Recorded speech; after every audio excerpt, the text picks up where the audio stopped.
few months ago, I was up in the Kern River area in Tubble country, and I was exploring a village site that was on a dry riverbed. Now, of course, the Kern River is a perennial water source that runs hard through that area. This village was a little bit more to the east, just as you might start heading up toward Walker Pass to cross over into the Mojave Desert.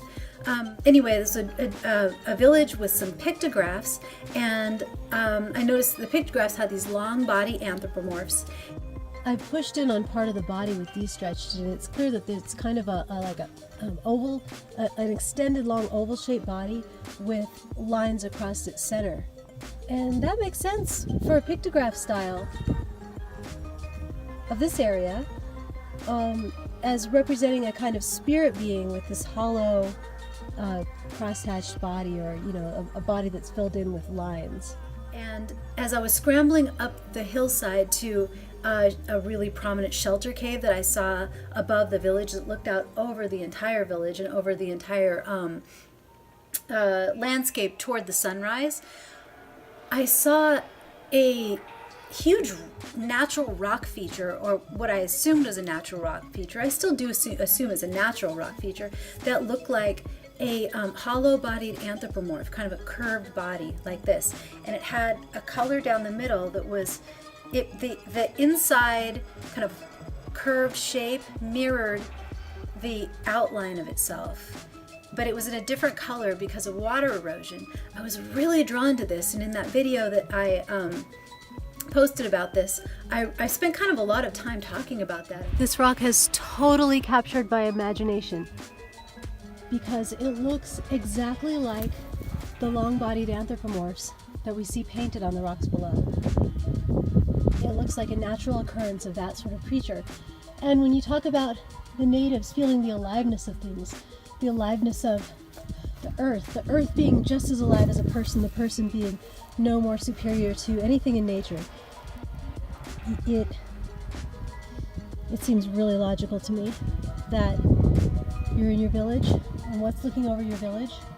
This wonderful spirit being.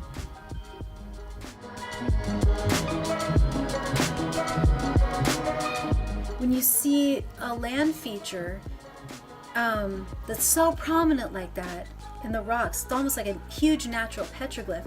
I wondered if maybe it was kind of some kind of spirit, or it had been thought of as some kind of spirit that was overlooking the village. Now again, I say this village was on sort of a confluence of drainages in what was now a dry riverbed.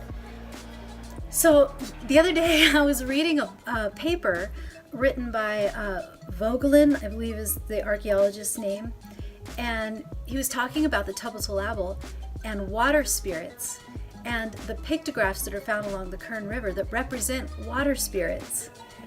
And you know what they look like? They look exactly like that rock feature that was overlooking the village. And I just had to wonder if maybe people who lived there in the days of yore saw the same thing. Take a look. I'm not going to read a lot into it, but I've got a reading a lot into it. Because if you're a people who's making an image that looks exactly like that, you're actually making that representation yourself and saying that they represent water spirits, and there was a water spirit that lived in every water source, and your village is on a water source. Presumably your village had its own water spirit, and if that water spirit actually appeared on the rock above your village in a persistent manifestation overlooking you at all times, I think that would be really lucky. And I think it's just kind of interesting. I wanted to share that little bit of thing that I learned because I thought you might enjoy it. Thank you so much for watching, and I hope you enjoyed it. I support this channel with the sale of my handmade art made in the style of Huichol bead art, which is tiny glass beads pressed into beeswax. I have some fun things on the site right now for Valentine's Day, so maybe there's something you'd like to buy for someone you love at theancientsouthwest.com. Thank you. Have a wonderful day.